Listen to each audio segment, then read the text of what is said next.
All right, man. I'm with Thurston with Junk Starz in Detroit, right? Yes, sir. You All got me. right, man. How you doing? I'm doing absolutely great. I'm staying healthy, working out, I've staying noticed that. fit. I don't have a six pack yet, but I'm working on it. All right, man. Yeah, I see the videos where you're kind of on that treadmill and doing the due diligence and getting your girly shape back in order, right? You see me? You see me? Yeah, yeah, I do yeah. all the time, man. I've been following you for a while now, and Thank you. I really like the way you handle yourself. And so I Shit. thought, man, I got to get this guy on an interview.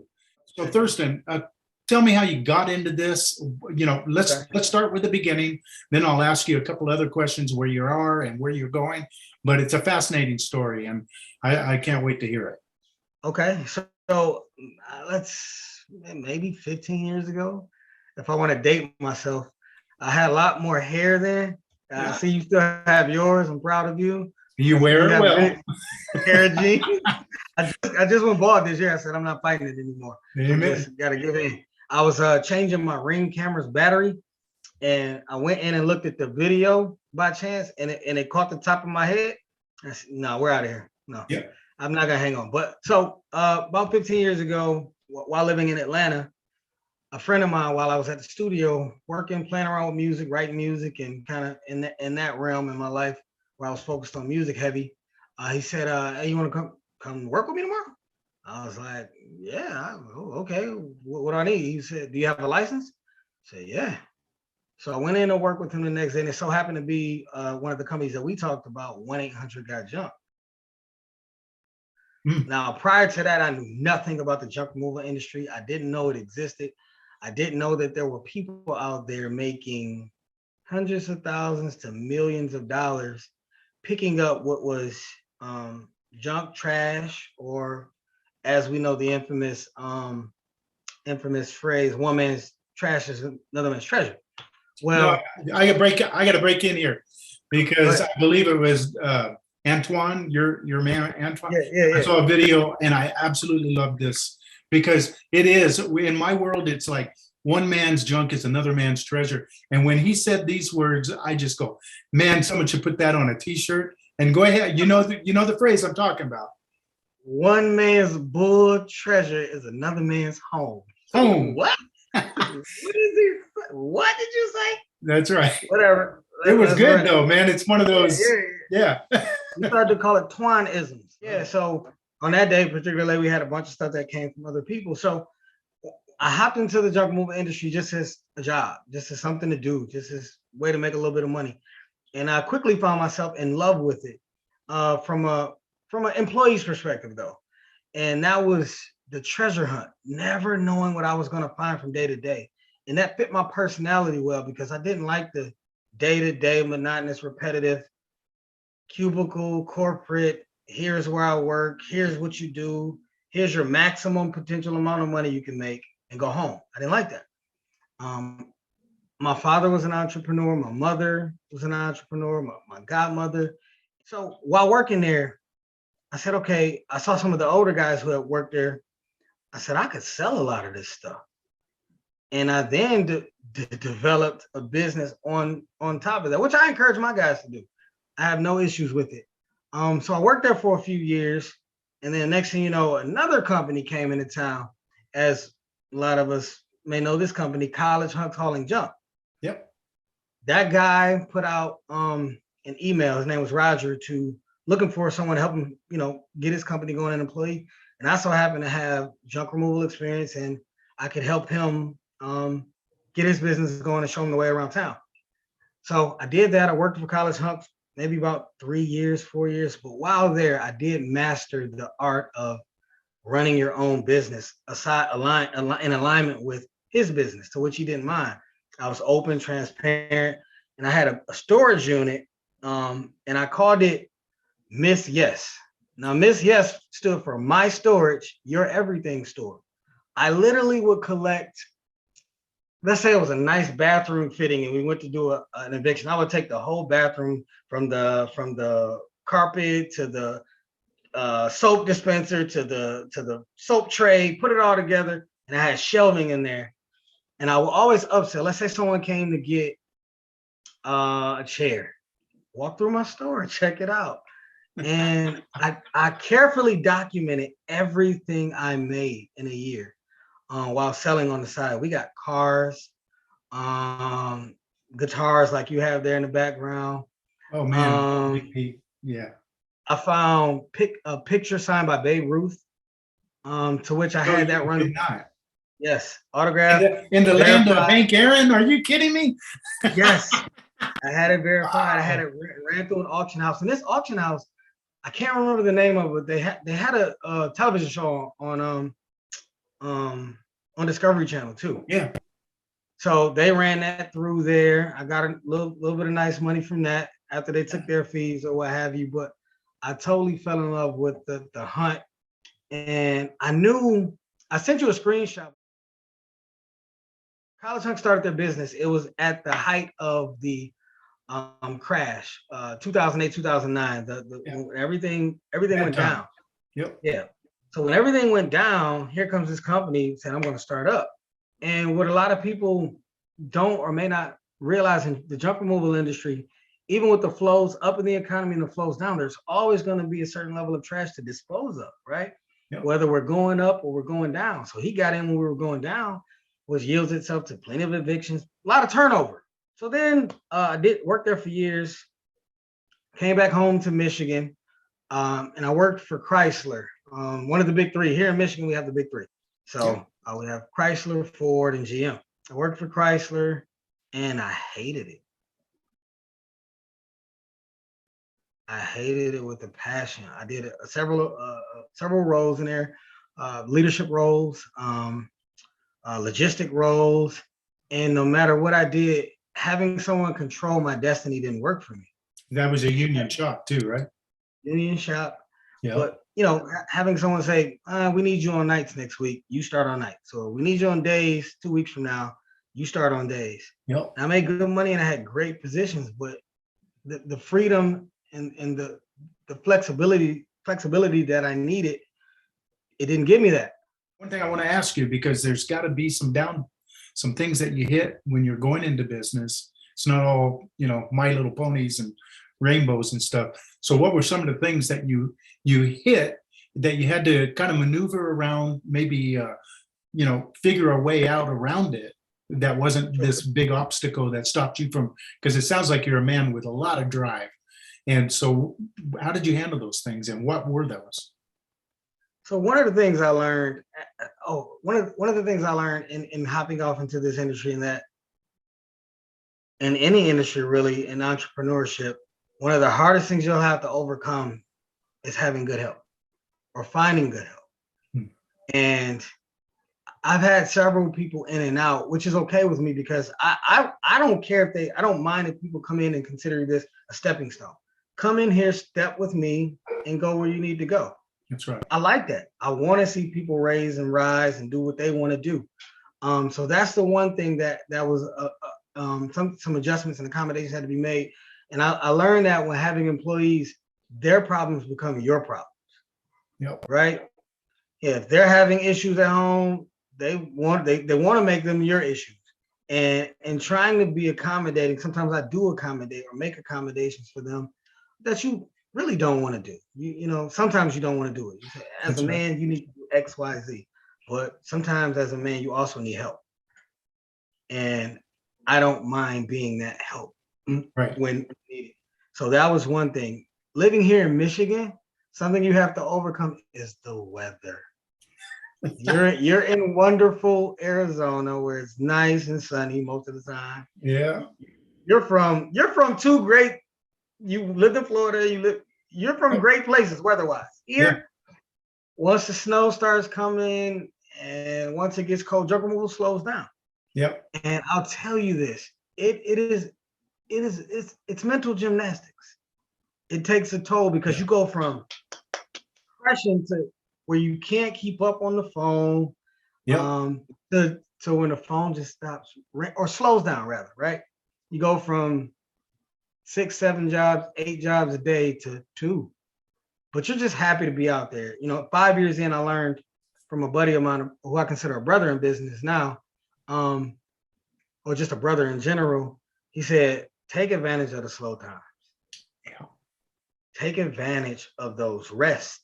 I find it hard, even when I'm sleeping, to rest because my mind is always going about what needed to be done, what didn't get done, what can I do to improve, I'm hard on me, very hard on me. And I've had to learn to cut myself a break. Most entrepreneurs are very hard on themselves.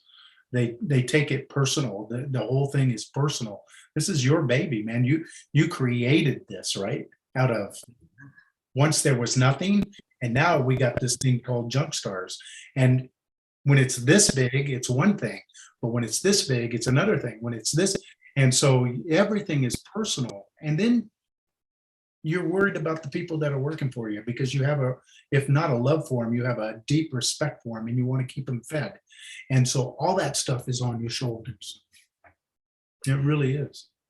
It's heavy. And I'll say this, as we've seen some brothers in business who have been honest enough and open enough to say that they were under a certain amount of stress.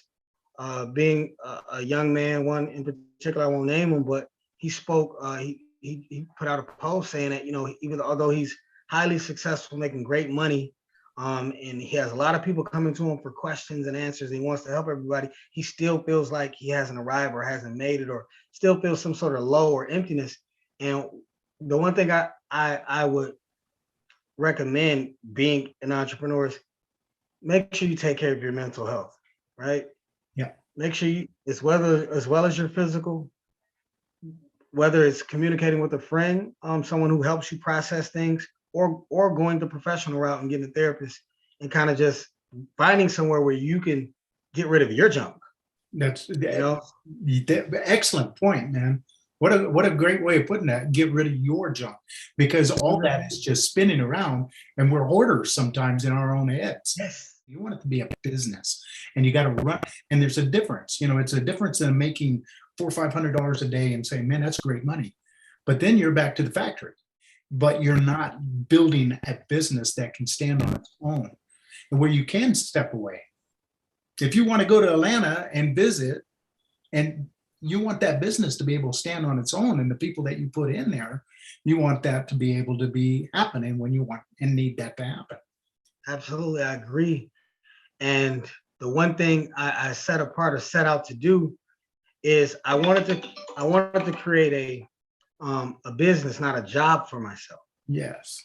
Because I had a job, and it's very difficult to do, but it's doable if you put the right people in place, put the right processes in place, and actually take things that you learn all throughout your journey, whether it was other businesses or other jobs that are applicable to what you do now. Now being in the ownership role, I'll say this, being in an ownership role for me now, I don't have the time as much as I used to sell things, to organize things and take these things and market them and sell them. Yep. But I encourage my guys to do it.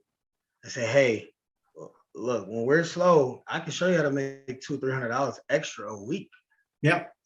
On average, and that stuff adds up at the end of the year. It does. And I won't tell Uncle Sam on you. You didn't make an extra 20,000. I love your logo. Who did that for you?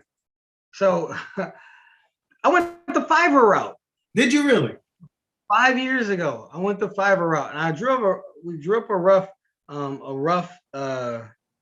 draft and sent it the Fiverr route, and they came back with something awesome, and I was like, let's go with it. So it didn't cost me hundreds of dollars. It might have cost me 100 tops.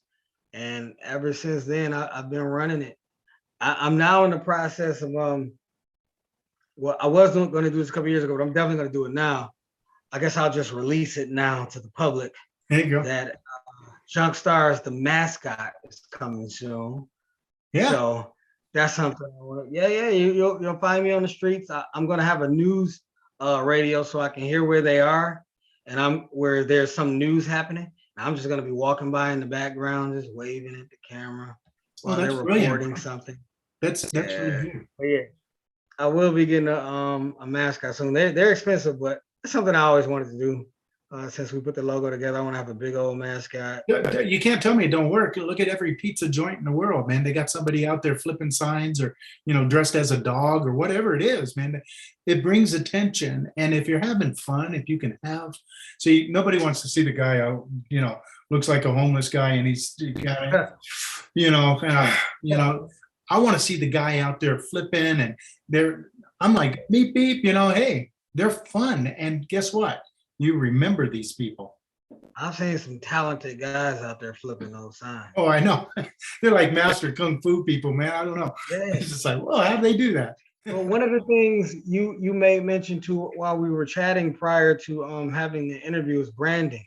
Yeah. And I'm not sure if that was somewhere coming down the line in a question, but that's the one thing that one of the things that I'm really excited about, because I like fashion and I like my business. So let's merge them together.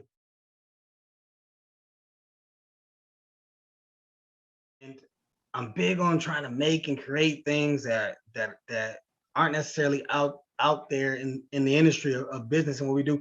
And I'm big on wearing, like you have on a Nike shirt right now, right? Yep. I'm big on making just casual wear that just has my business on.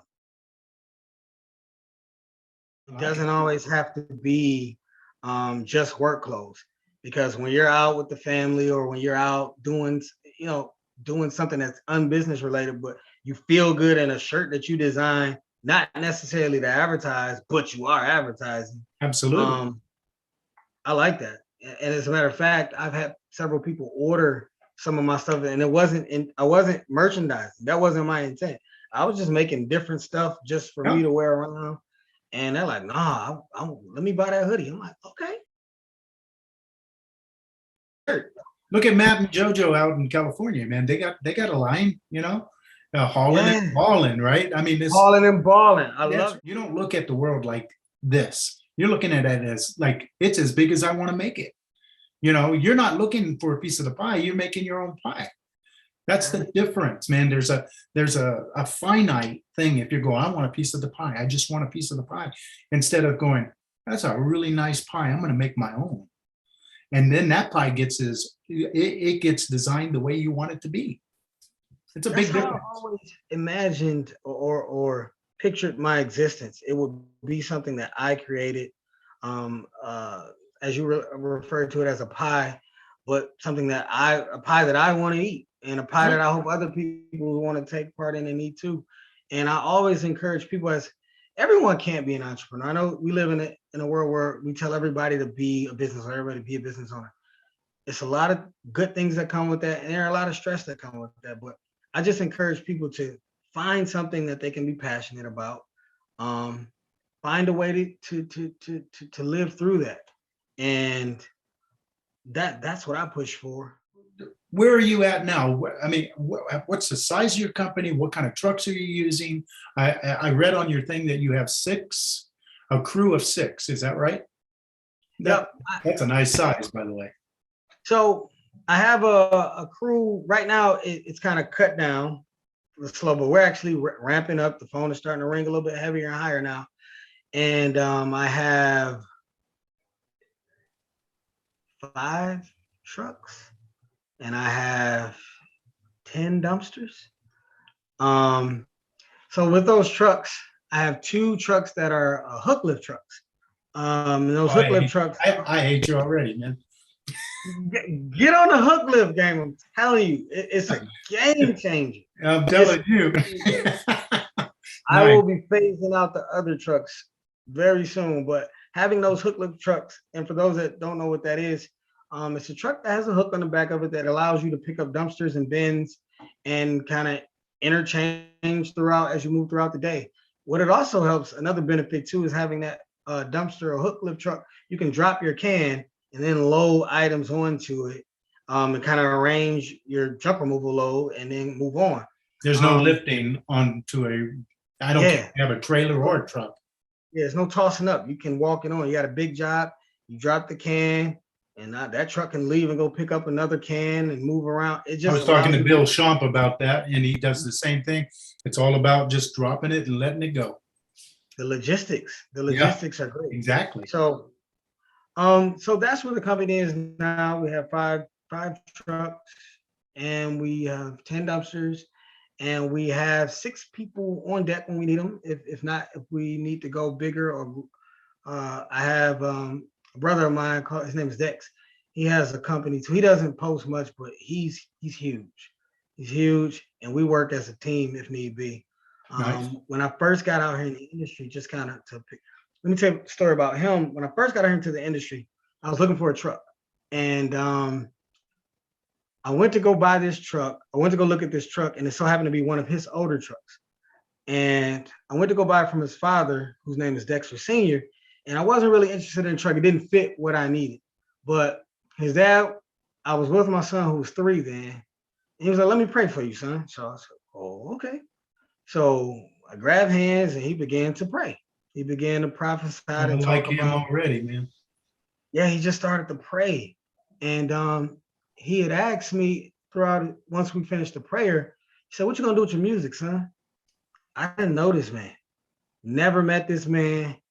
I don't know what he was talking about, how he knew that I had any. It's like hoodoo, man. I connected to him. I left just kind of floored, like, how did he know that? And maybe a month and a half or so later, I ran into his son, his name is Dex Jr.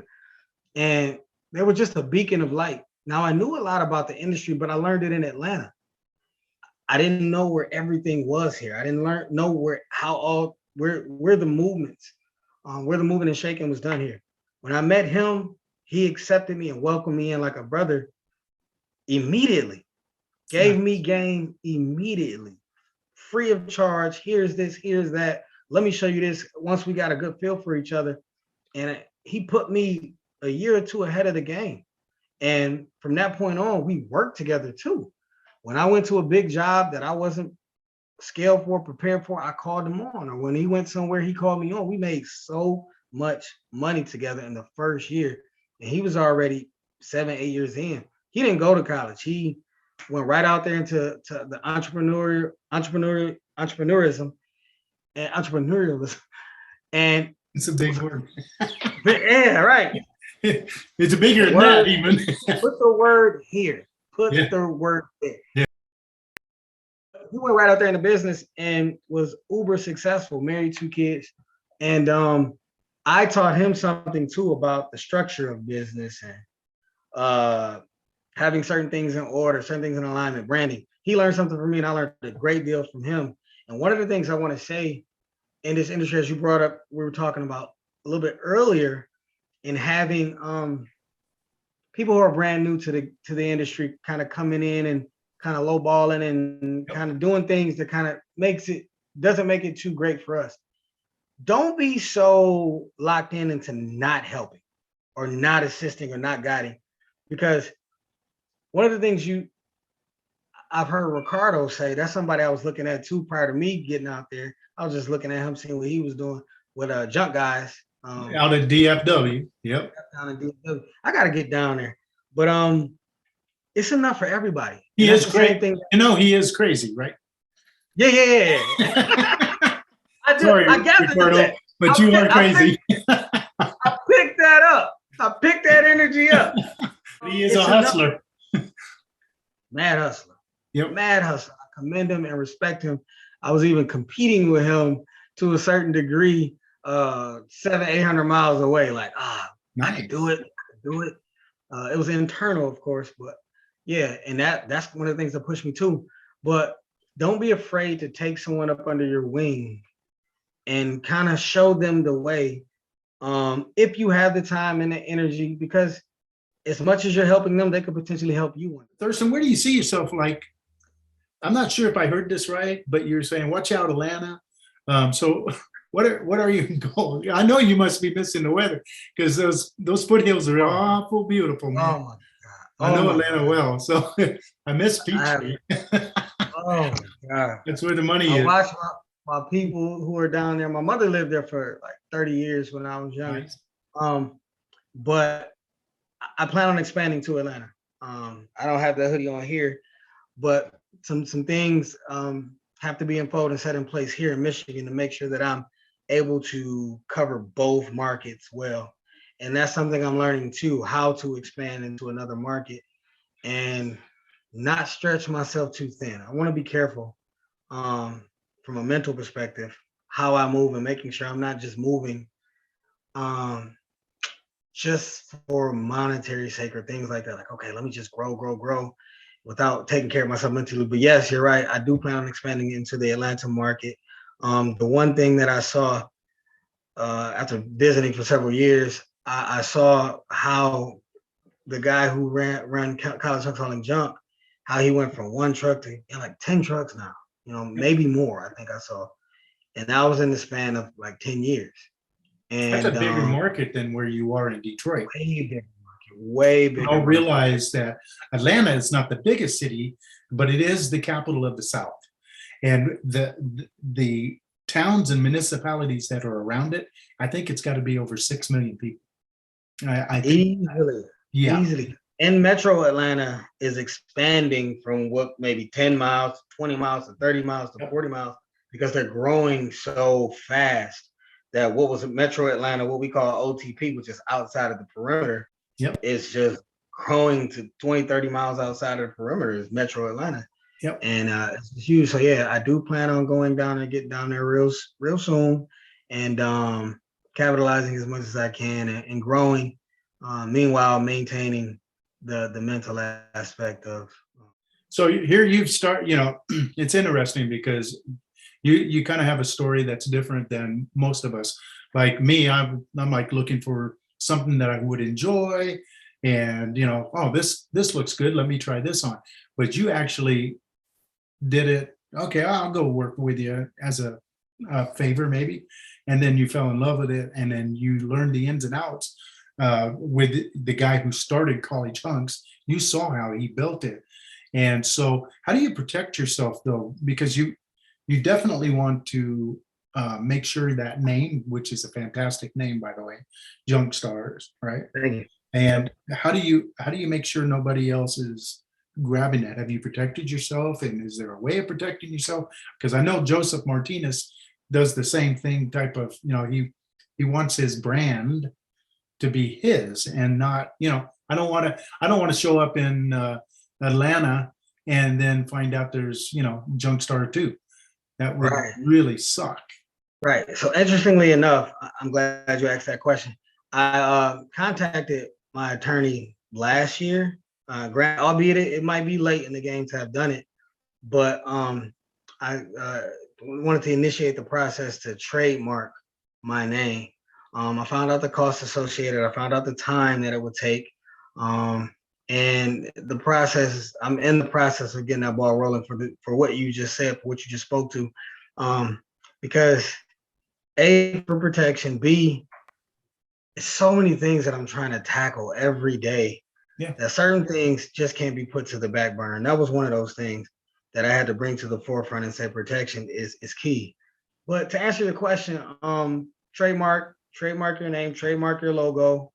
That's something that is a must, particularly when you're growing and you're getting big and or you feel like you're getting big. I'm big for me. I don't have to be big for anybody else. I'm big for me. I'm able to take care of my family. I'm able to provide for extended family members if needed. I could provide, sometimes I could provide furnishings if needed. I'm looking for a couch. I'll call you when the next nice couch comes in, because we get nice couches. But it's a lot of responsibility. It's a lot of responsibility. So much so that sometimes for me, who carries that burden, that weight, I'd feel guilty if we didn't have work. I find something for my two best guys that I want to keep to do. We got to move stuff around the yard. I do a lot of advertising with flyers and things of that nature. Let's go put out flyers for 3 hours. In a certain area or neighborhood, but because I want them to feel like they can take care of what they need to do. That's right. So what do you see so like in 5 years, let's say? 5 years. Besides still being a whole lot younger than I am now. 5 years. Yes, sir. So 5 years, I'm trying to put the age where that puts me. 5 years, I said between 5 and 7. 7 being the end goal. I love to be retired.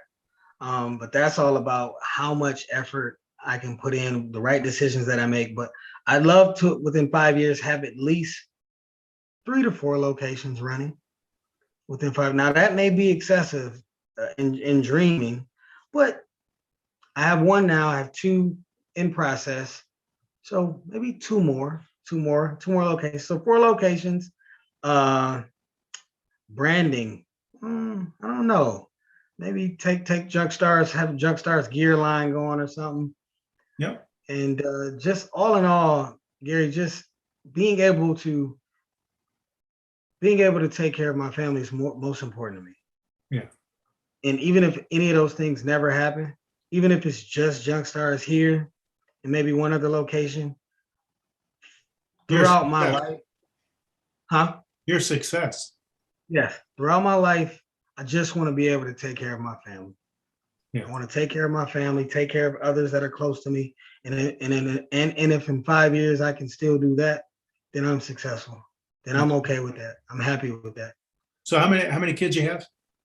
I have one. I have one son. He's 7. Sometimes I post him in Junk Starz gear and stuff like that. Yeah, I see it. Yeah, I have a 7-year-old son. Yep. Yep. So in 5 years, you'd like to, or 7 years, you'd like to be retired. If it doesn't happen, you're good. If it doesn't happen, I'm good. Everybody I've talked to that are kind of where you are, they all have what they call a rainy day fund. Do you have that in gear in case one of your trainees, just drop out, or you need a new truck or whatever? Are you like that, or do you just kind of, if it happens, it happens? And what is your philosophy and what's your take? So I want to get to that question, but the one question you asked, what were some of the pitfalls or some of the things you had to overcome or challenges in the beginning? That's the one that I failed to mention. Yeah. And what I failed to mention is most people when they first start off in this industry can't afford the brand new truck, can't afford it, and don't want to take that much of a risk going in. So you buy a truck that you can afford. But when you buy that truck that you can't afford, that truck is likely going to need you to take care of it a lot more than a new truck would per se. So I've lost a couple trucks through engines going out and just had to just learn to let them go. But I was in love with those trucks like they were mine. But my brother Dex is the one who taught me you gotta let go and look forward and look for the next one, look for the new one. Look for the newer one. But in terms of having a rainy day fund, I allocate monies and put up monies in places to be prepared. I'm not really a big spender. I save more than I spend. Yep. I like to always stay prepared just in the event that happens. But right now, Gary, I'm preparing myself to have more new than I do use. That's for sure. Yeah. That you still have issues with newer trucks, but you stand a better chance. Because when I looked at my average cost, I'm like, damn, I'm paying like $1,100-$1,500 a month for different problems here and there to keep. One truck comes out, another one truck goes in. Make it make sense if I'm paying $2,000, $1,500 a month and just a little problem in what we do is a $500 problem. Yeah. You're happy to pay $500 for something that went wrong on one of your trucks.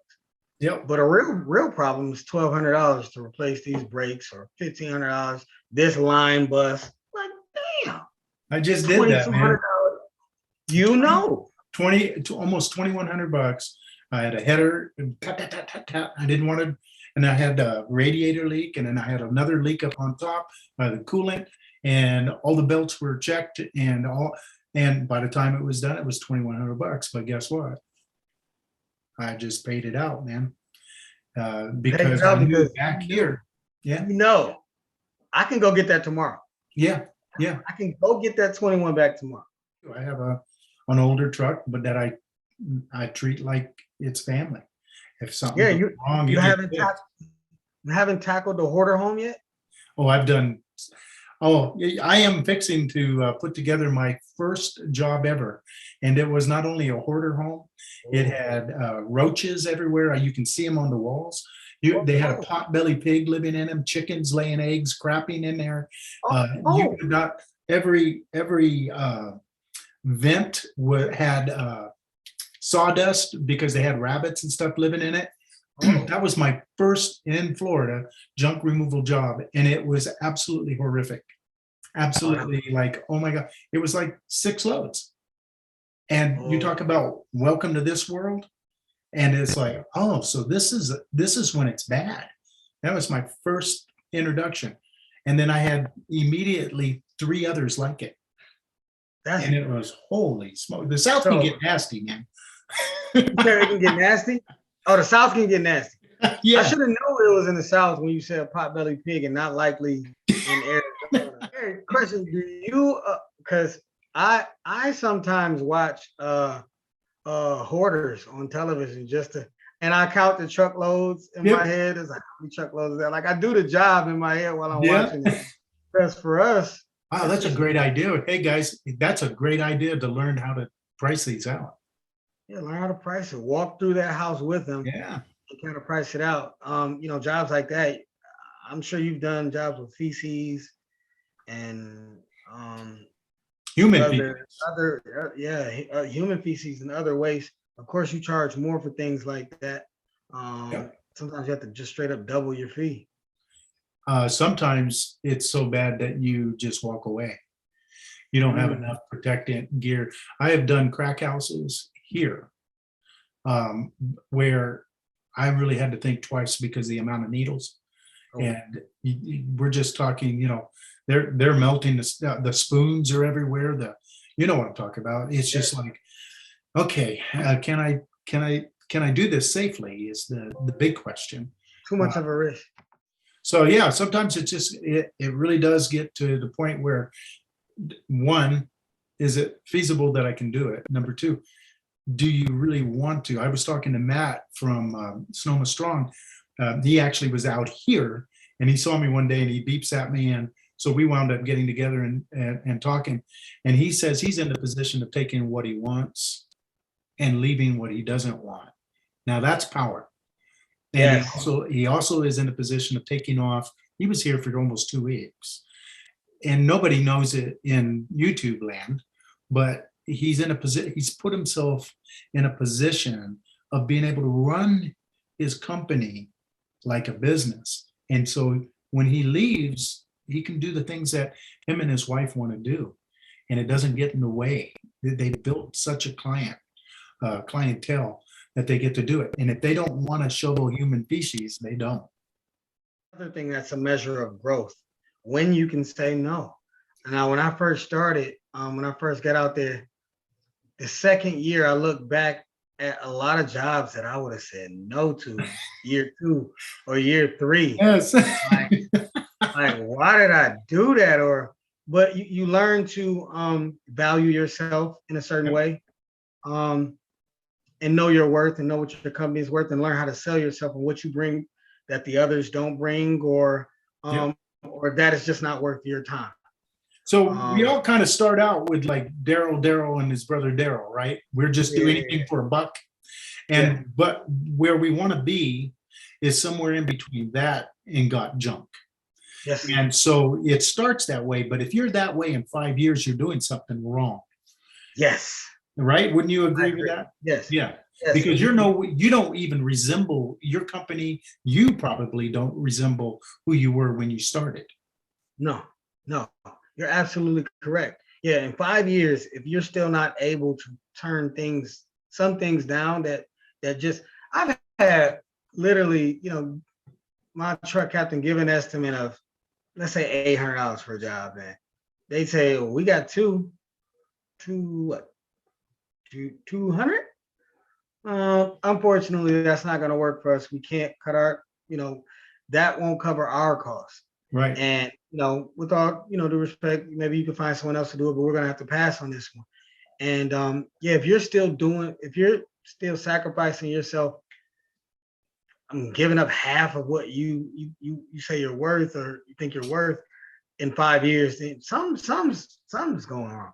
And Yeah. that's where we say, or my brother speaks to a lot. We talk a lot about those that get in the industry and they're charging such low amounts to do junk removal that once they encounter an issue, as we spoke to, like the 2,200 problem, the $100 problem that you just had, they won't have the money. That's right. See, that's it. And I've talked to a lot of guys, and I'll just throw it out there to you.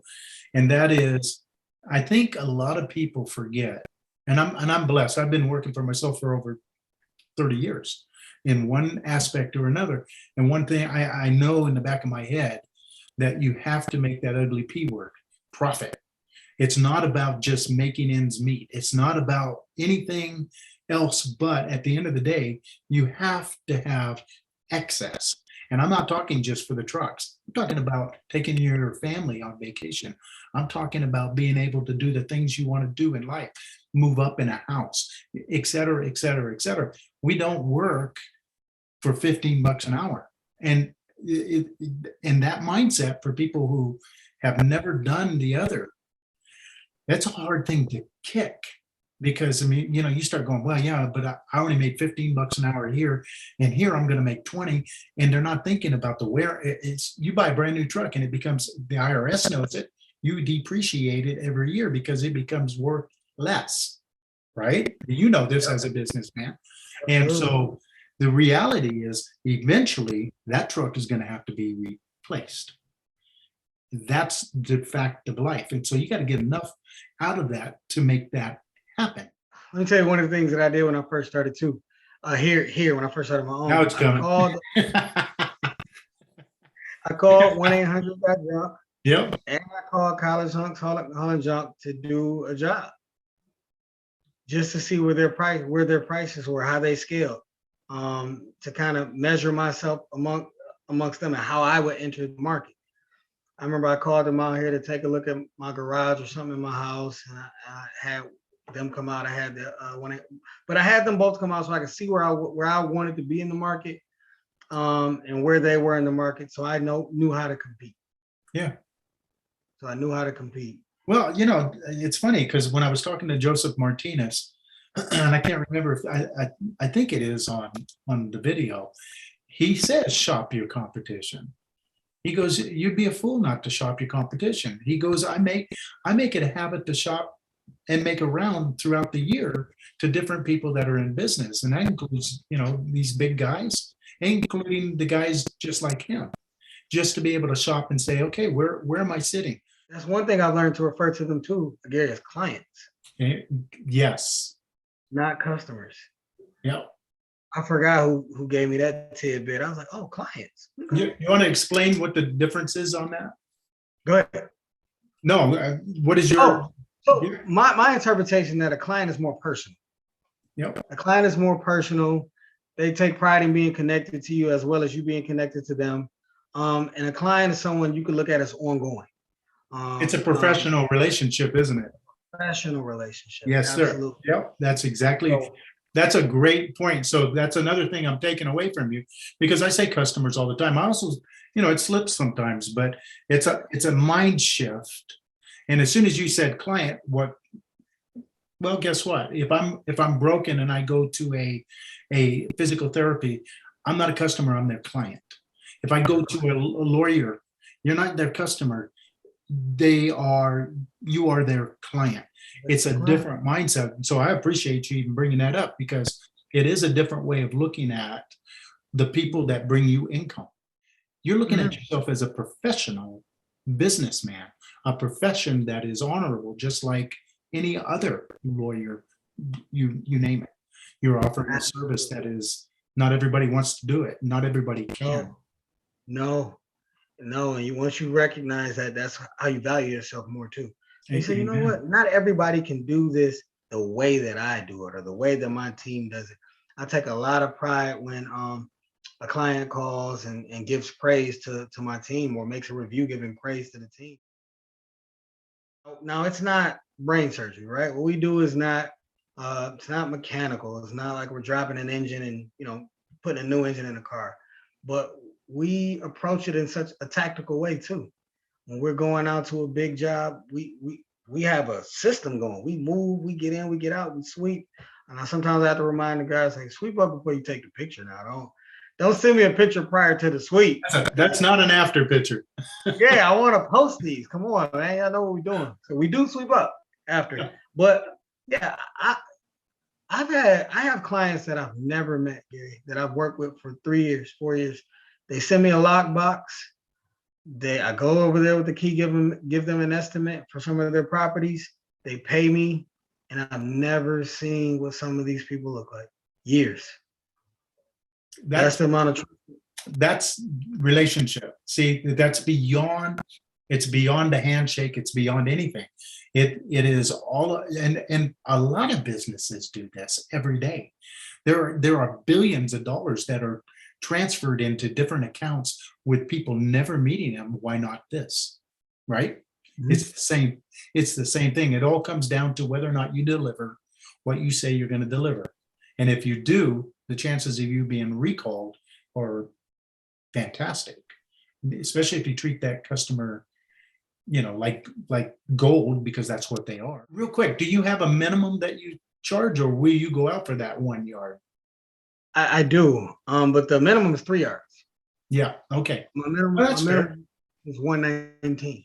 Yeah. Right? So in order for me to show up for any one item that you have, it's 119, because I can't make any money for really anything less. I remember when I worked for Bose years ago, and I love working for Bose, by the way. I used to live in Cali too.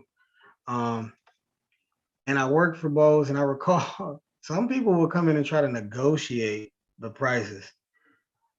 It was a cultural thing. I said, no, I can't. The price is the price. And sometimes you have to be willing to stick to your price is your price. It's worth it. Now I can give you the 10% discount we have running today just for you. But for the most part, you want people to respect your prices. You want people to respect what you do. And the one thing that you said that's a part of my sales pitch is we do what we say we're going to do and come when we say we're going to come. The one thing that I want to add or kind of put out there for this conversation that I think is important too, allow yourself and give yourself the opportunity to get on site. Push the clients or the potential clients that call in, that sometimes you're going to have tire kickers calling in. But if they're on the fence or they want to send you pictures, be willing to say, hey, let us come out and take a look at it. Because sometimes what the angles do for you won't. Sometimes the angles or going on site will work in their favor, because it may look bigger in the picture than it does on site. So that works in your favor, being able to say, hey, we have an opening available tomorrow. Let us just come out, take a look at it. We'll give you an on-site free estimate. And if the price is right, we'll get it done right then and there. That's one thing that I do. I welcome pictures, but I prefer to let them know that we're available and we can just come out. That's one thing I do. Another thing I do per my scheduling process is a window. Just like your power company or what have you, or your cable company. Yep. When they come out, they give you a window between 8 and 10, 10 and 12, or sometimes it's a 4-hour window. I have 2-hour windows. Yep. So my scheduling block is built out in 2-hour windows, 8 to 10, 10 to 12, 12 to 2. And I schedule those jobs accordingly within those windows. Another thing I do that I encourage other companies to do, let them know when you're scheduling the job that we'll call you 30 minutes prior to let you know that we're en route. That's now my window's smaller because I'm smaller and I'm not nearly as busy. So I usually give them an hour window, and I'm always 15, 20 minutes. I'm if it's text available, we're on our so-and-so, Mr. So-and-so, Mrs. So-and-so, we're on our way, should be there in 15 to 20 minutes every time. Call them, text them, like you just said, let them know you're en route. Another thing I encourage, even if you're a small or a startup company, professionalism is key to me.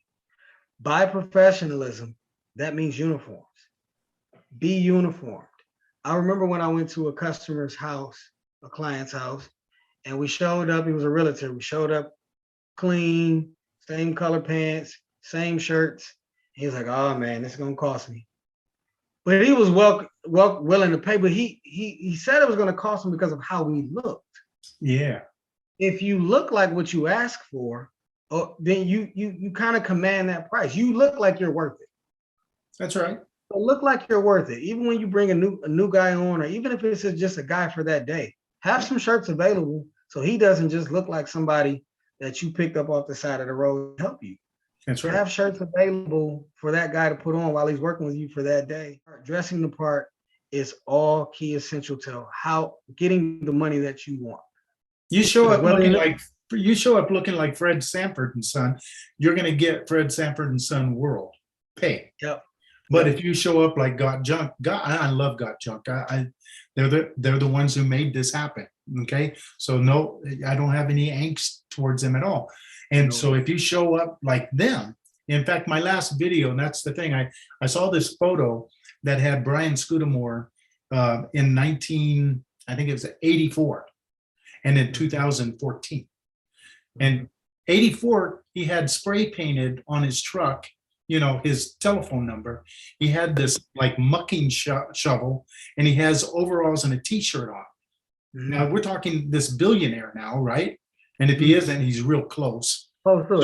Yeah, we're talking in 30 years, the difference. And so that's what I'm talking about. Yeah, you can start one thing. Don't end that way. Don't be in a year, man. You get yourself looking good. Yourself together.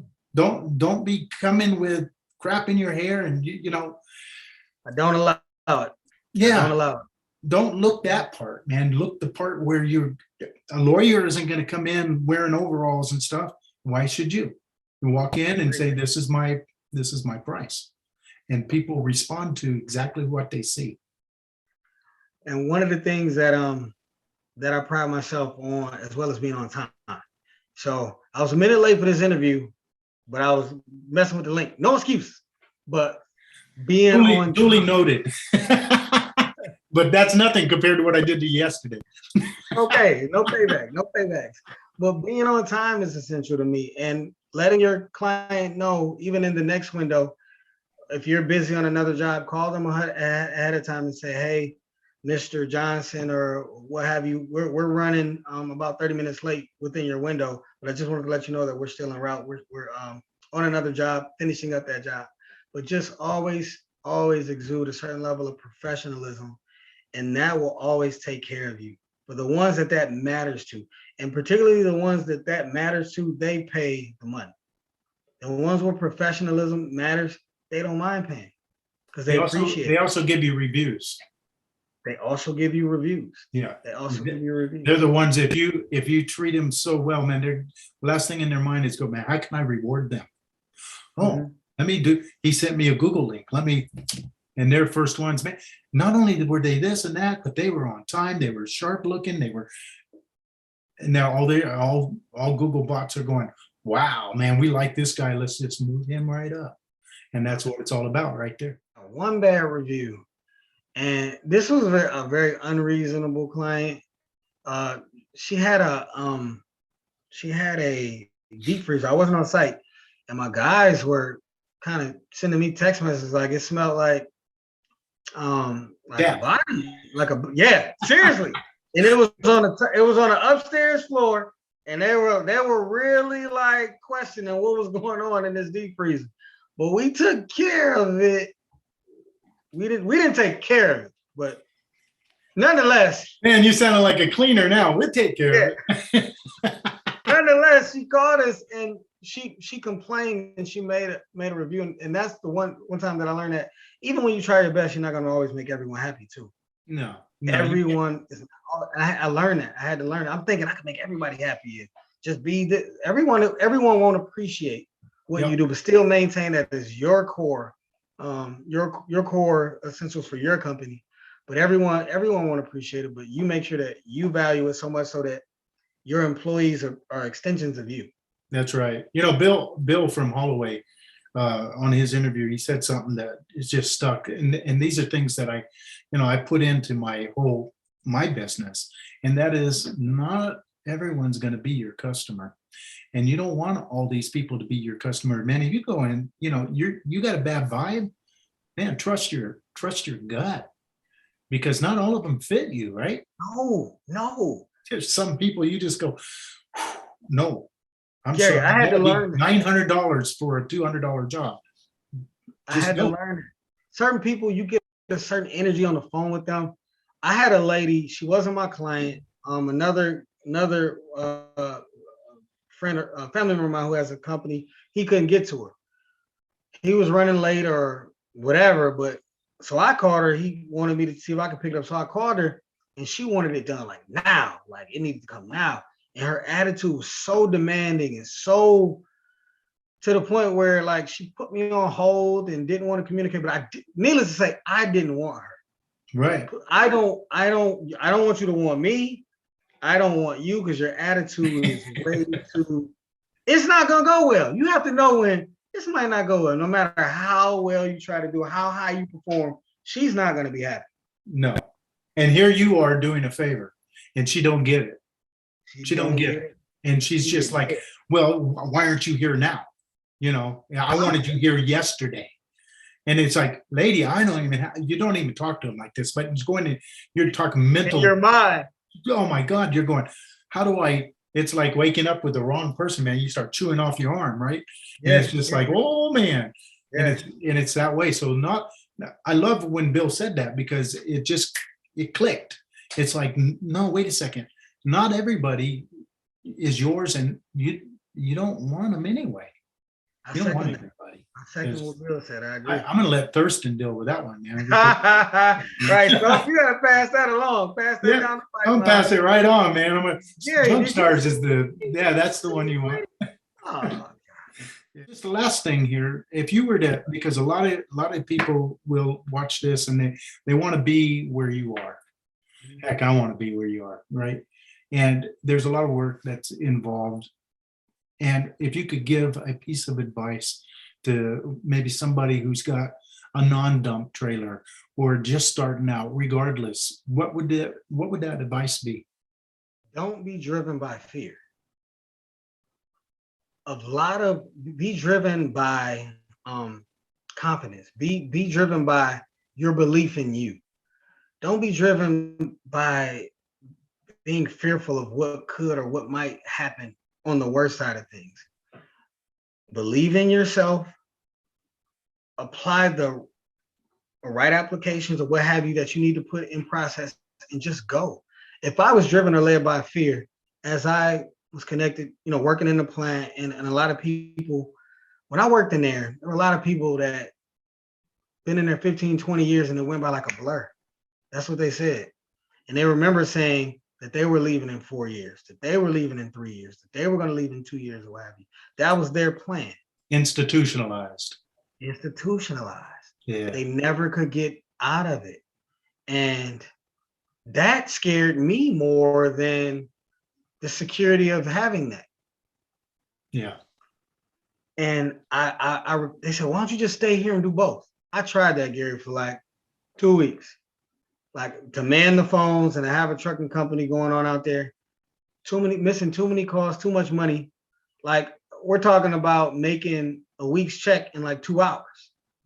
But I'm sitting here afraid or not afraid because I haven't really existed in that type of environment or that type of mind frame. Coming watching my dad do certain things growing up. But don't be driven by fear. Don't be led by fear. Yeah. Just go do it. Sometimes you got to just do it. You got to do it. That's a fantastic way to end this because that's exactly right. Nike, just do it. Your shirt. Right there, man. Swoosh. No rim, man. It's all through the middle. I love it. Swoosh. Yeah. Can you play? Can you believe it or not, when I was a younger man, the inside game was real. And I'm ambidextrous. So the left and the right. If I couldn't go with my right, I could easily switch it up. And so the big guys they don't move as fast as you. And then my passing game was pretty good. And it's just like business. It's all about knowing your court. So if your ancillary players, your workers, et cetera, whatever it is, if you know where they are and you know where to pass the ball, you know who is the clutch, when it's crunch time, you know who to pass that ball to. And it's the same thing.